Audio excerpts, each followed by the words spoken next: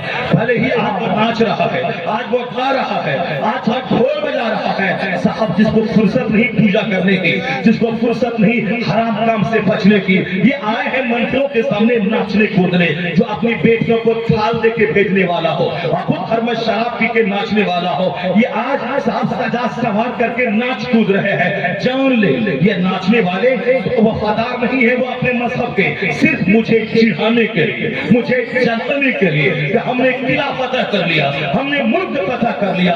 کیا ملک فتح کر لیا؟ تم نے چرچ کو رشوت دے کر غلط فیصلہ کروا کے اور ابھی خوشی کے دیپ جلا رہے ہو. اور یاد رکھنا تم نے غلط فیصلہ کروایا ہے, ہم غلط فیصلہ نہیں کروائیں گے. سچ ہمیشہ غالب ہوتا ہے, وہ دن قریب آنے والا ہے جب تو دجال کی پناہ لے گا اور ہم جناب عیسیٰ کی پناہ لیں گے. اور جناب عیسیٰ کے دور میں پوری دنیا میں ایک مذہب اسلام ہوگا, ایک مسلک اہل سنت و جماعت ہوگا. تو مسجدیں ظلم کر کے نہیں, آٹومیٹک خدائی قانون کے تحت وہاں مسجدیں بن جائیں گی جہاں مسجدوں کی بنیاد رکھی گئی تھی.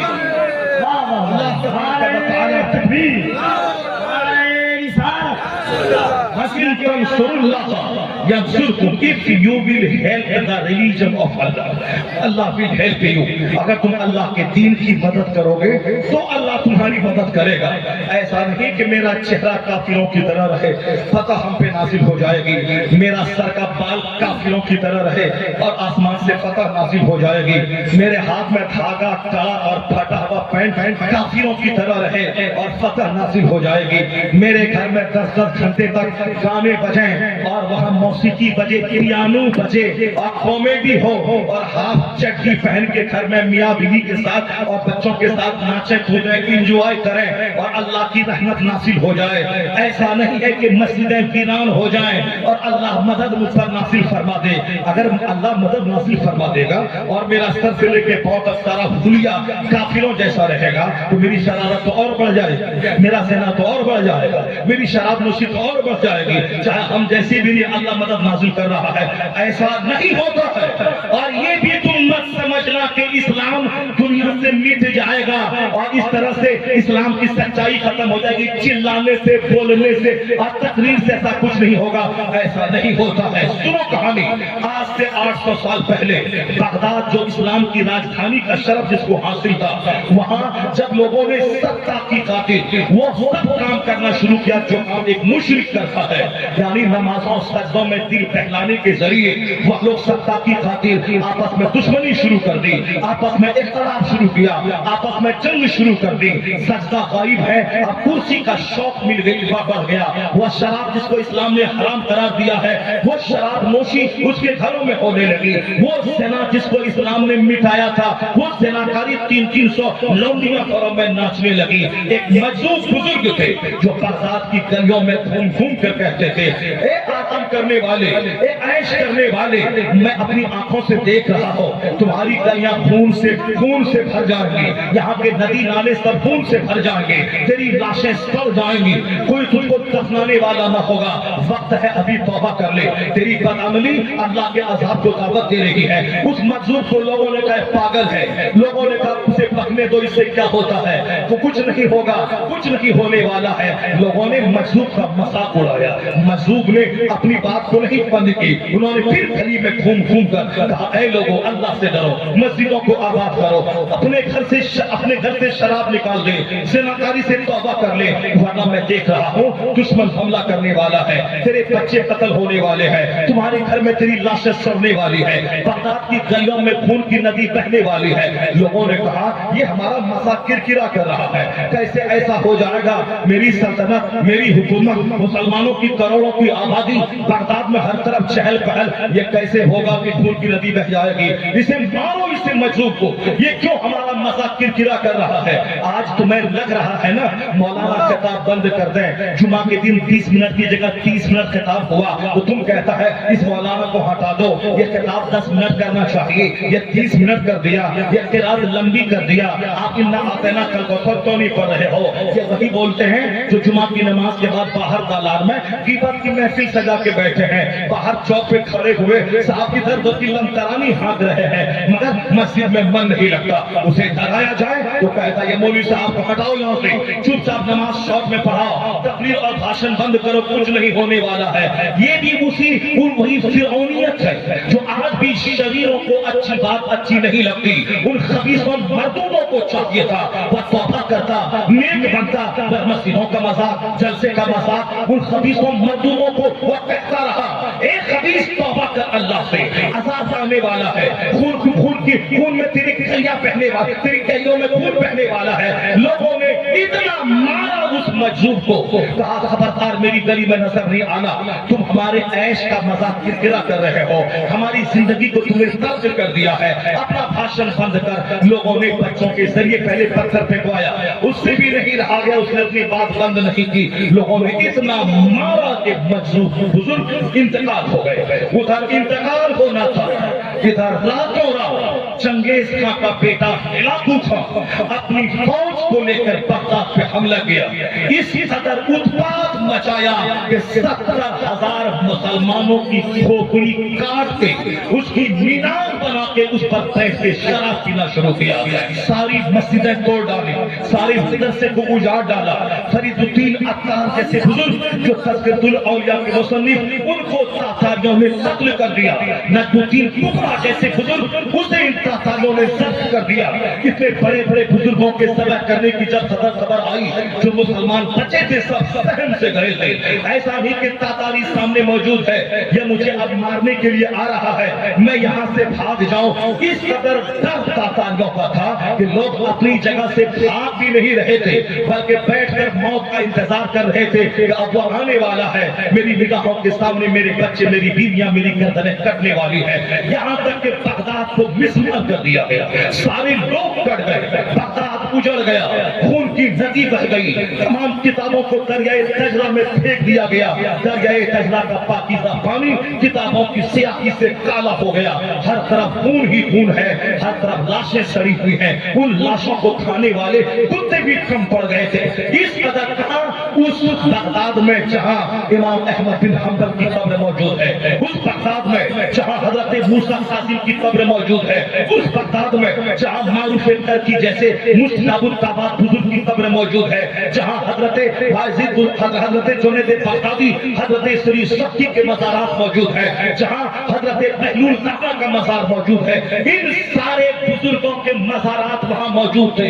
یہاں تک کہ شیخ اعظم غوث العظم رضی اللہ تعالیٰ عنہ کا مزار پاک بھی اس بغداد معلیٰ میں موجود ہے. مگر مسلمانوں کی شرارت کی وجہ سے ان بزرگوں کی قبروں کا کوئی فائدہ اس کو نہیں ہوا.